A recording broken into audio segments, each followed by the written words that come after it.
Welcome back to another Striking Decoded breakdown.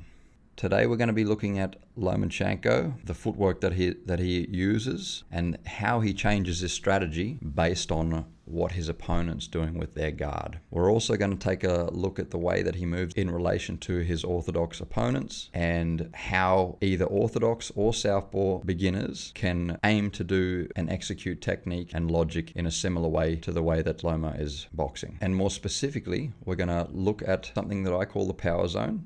The pocket is another name for it, but we're going to look specifically at what makes up the pocket and try to understand why Loma moves in such a way, or try to understand why Loma chooses this specific destinations to reach after employing such high-level footwork. So I have a question that I'd like to pose to everybody. If you're talking about a fighter like Loma, I'd like to try to answer the question, what is the purpose of footwork? Now, we understand that he's probably widely regarded as one of the greatest boxers to ever do it, with some of the most amazing footwork that anyone will ever see. So we have to now try to understand what he is doing with his footwork. Now, when I ask people this normally, the common answers are for speed, for power, for defense, and all these types of answers. But remember, I said the type of fighter like Loma, one of the best to ever do it. So, of course, those things are important. Balance, power, speed, the ability to be offensive, the ability to be defensive. But I believe that a simpler way to look at it, which doesn't make it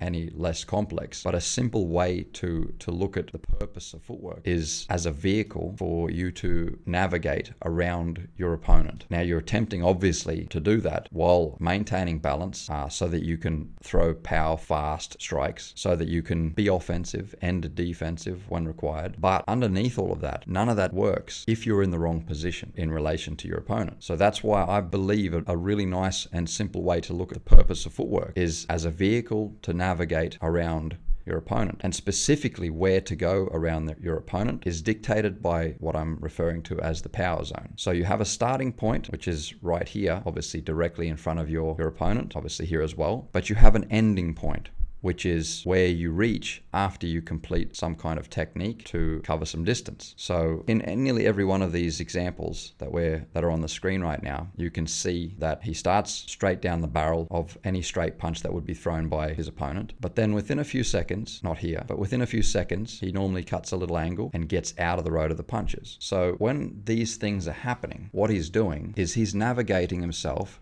to a position where it's easy for him to hit and difficult for his opponent to hit him. It's very likely that opponents will be throwing punches towards the head and a little less often towards the body, but you have a target on the bridge of your nose, let's say, that if you can place in a difficult position to hit, then you're going to be more difficult to hit. And if you're the one not being hit, then you're not taking damage and probably you're not being put off balance, meaning that you're in a better chance to throw your counters. So this is what I would like to highlight in this video today. And the other thing that I want to cover is the difference between what he does to opponents with different guards. So here you can see the fighter, his opponent, is taking most of Loma's shots while he holds his guard up,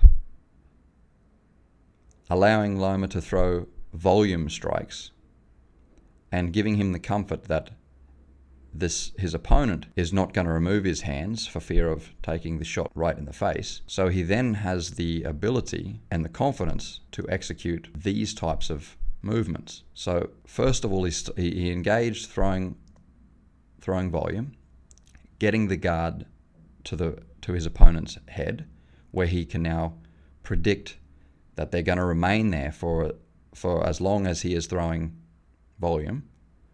And that's what gives him the confidence to begin dancing in a way that we recognize him to always be able to do, with the footwork that you see in nearly every gym these days, done by every pad holder or requested by every pad holder to nearly every fighter, myself included. But I'm more interested in pointing out that throwing volume to your opponent is not advanced.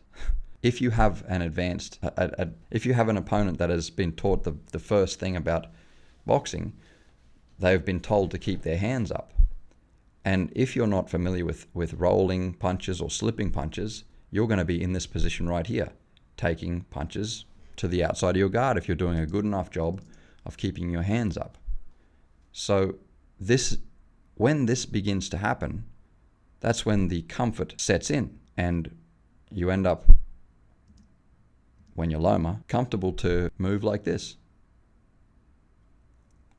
Okay, so we've discussed now what's happening here,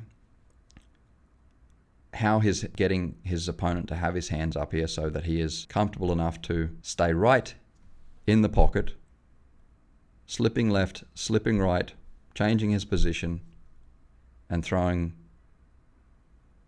outstanding strikes from such a close range with different angles, uppercuts, hooks, and everything else that comes with it. Now let's look at the other example. Look at the difference in this fighter. Look where his hands are in comparison to the other opponent. He has his hands down, he's being first, he's not letting Loma build his rhythm up and feel comfortable inside the pocket like he is with the other opponent.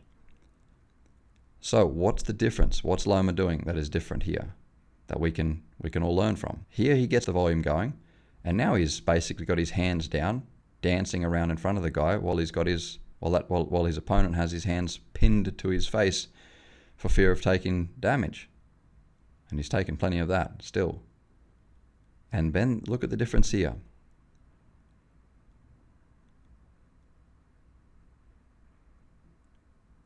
Very different.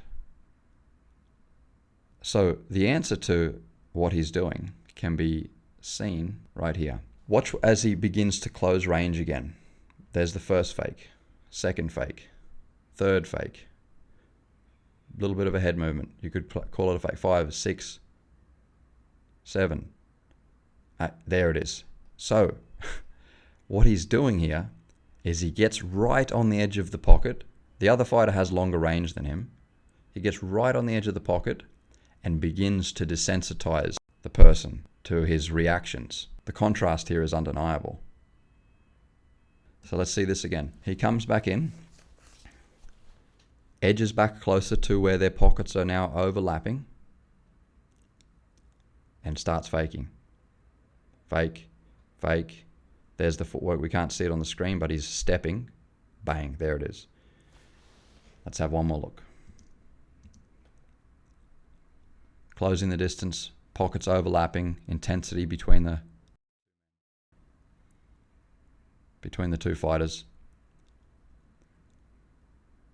Fake, fake, fake. There it is. And then the fighter turns it into a MMA. So now let's talk about the final point of the video. Where does he take himself to give himself less chance of taking a lot of damage? So I've made this little graphic for us to pay attention to. His opponent, and here he is right in front of his opponent, okay, at the moment. It's not very easy to find top-down images, so I took the best one I could find for now. And we're going to talk about what I mean by the power zone, okay? So the power zone is where the two toe lines line up. We can say this is the area here, this black line, right out to where the fighter's reach could be with his right hand when he throws a punch without taking a step. So if his feet remain here, he rotates his hips, sends the punch forward. Let's say this is the range here. If he takes a step, we've got an extension because he's increased his range with the footwork. So let's say he takes one step with his left side, rotates through with his right hand, he'll have an increase in the range. I like to call this the artificial range. That is the range that he has created by extending his reach with the footwork. So if he takes a step and then he throws the punch, there's the artificial range. It increases the distance of his pocket. Okay? So now we've got, as he's an orthodox fighter, we've got everything over to this direction. So let's say we've got 90 degrees now to where his toe line is. That would, if he was facing us directly right now, you would see that we could call him square to us. And that's why we have this small square line in here, this small representation of 90 degrees in here for you to understand that this area here is where he would be able to throw with his right hand, and it would be a very weak punch, almost like a slap with basically no power behind it. It would be essentially the power of his arm extending, the weight of his arm and the speed of his ability to extend. That would do the damage there. But now as it gets closer to dead center, okay, he would be able to punch with a little bit more power. So let's say dead center is 100%. Just a little bit off dead center here, we could probably still say is roughly 100%, but let's say it's 90% for explanation's sake. If we go this way a little bit more, let's say it's 70%. If we go over here now, let's say this is 50% power. And then here, let's call it 5. Okay? Now, if we go the other way though, which is the way a southpaw fighter normally likes to go, to move away from the power hand, okay? That's what they say, it's to move away from the power hand. He's now only had to move a very small distance to the outside of his opponent's lead foot, and he's already reached what we called 70%. So Loma would be able to slip to his right, which he does constantly, and put his head in a position where if his opponent was able to touch him, it would be a 70% punch. Now if Loma does his Loma and covers a little bit more distance, it goes from 70 to 30. I'm not even talking about 90. 90's in here somewhere. It's basically nothing. You go 1 or 2 centimeters to that side of the power zone, and you're beginning to reduce power immediately. But if he took one step and does what he's most famous for, the Loma step, and he puts himself at this position, he's now basically at 5% power. Why? Because his opponent, if he doesn't move his feet, okay, and change the position of the power zone, he is now punching over his lead hip, okay, and his foot is anchored to the ground. And he won't do that, obviously. No one does that because there's no power there. So what he has to do is either back away and reposition the power zone to put Loma back in it. And what that means is he's a step behind. So what Loma's doing is he's just placing this guy's target, Loma's head and body, into positions which are very difficult to hit with power. So this might sound really complex as I'm explaining it, but just next time you're in the gym sparring, have a look at your feet, where they are, and have a think about what this power zone is all about. Line your 2 toes up and throw a punch straight down of your power zone. You'll feel that you can throw 100% here. But if you start to throw your right hand further to the right, you'll see that you punch with less power. It's easy to prove this. Likewise, if you don't move your feet and you start throwing over your lead foot, you'll feel decrease in power. Now you can feel that instantly. So if you go, the next time you spar with somebody, just start to think about the purpose of footwork. Okay, the purpose of footwork is to position you in a position that is difficult for them. That's a great starting point with your movement.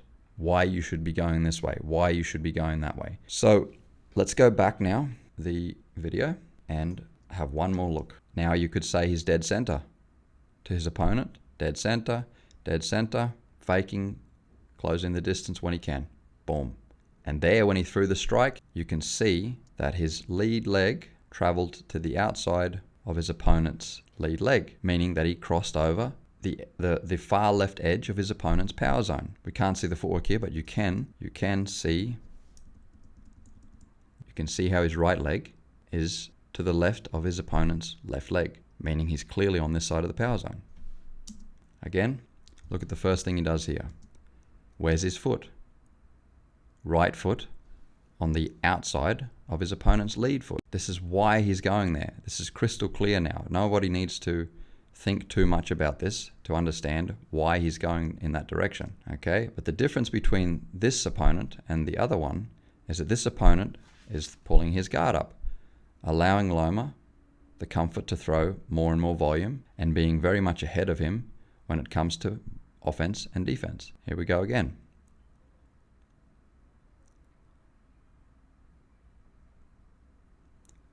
Fakes, fakes, fakes. There it is, outside of the lead leg. Looked almost identical to the last one. Lead leg again. Here's the clinch.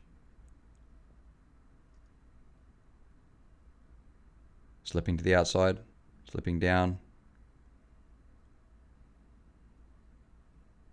There it is. Look at this. This is what he's doing here. Look where he is in relation to the guy. Boom. He's staying right either on the outside of his foot or square to the guy, where we've just outlined that you have 5% of your power there. It's literally an arm punch. There's no ability for him to put much power there. He has to first either step back and throw or extend and risk getting caught by such a rapidly moving target. So again, everybody, pretty work by, I think, everybody's favorite boxer. This is all extremely high level, very, very complex, if you let it be, technique. But at the same time, we must try to simplify things to attempt to begin to understand them. Otherwise, we will all believe that things are far out of our capacity and reach to ever understand. If we simplify things and then approach the complex using some type of frame of reference, which is biomechanical and physical, then we have at least something to grasp onto and begin learning. So if anyone would like to learn more about a simple drill that is going to help you feel a lot more balanced when you're standing in front of your opponent inside the pocket, or even when you're throwing punches on the bag or shadowboxing, please go to the link in my bio and I'll send you the updated lesson as it comes through.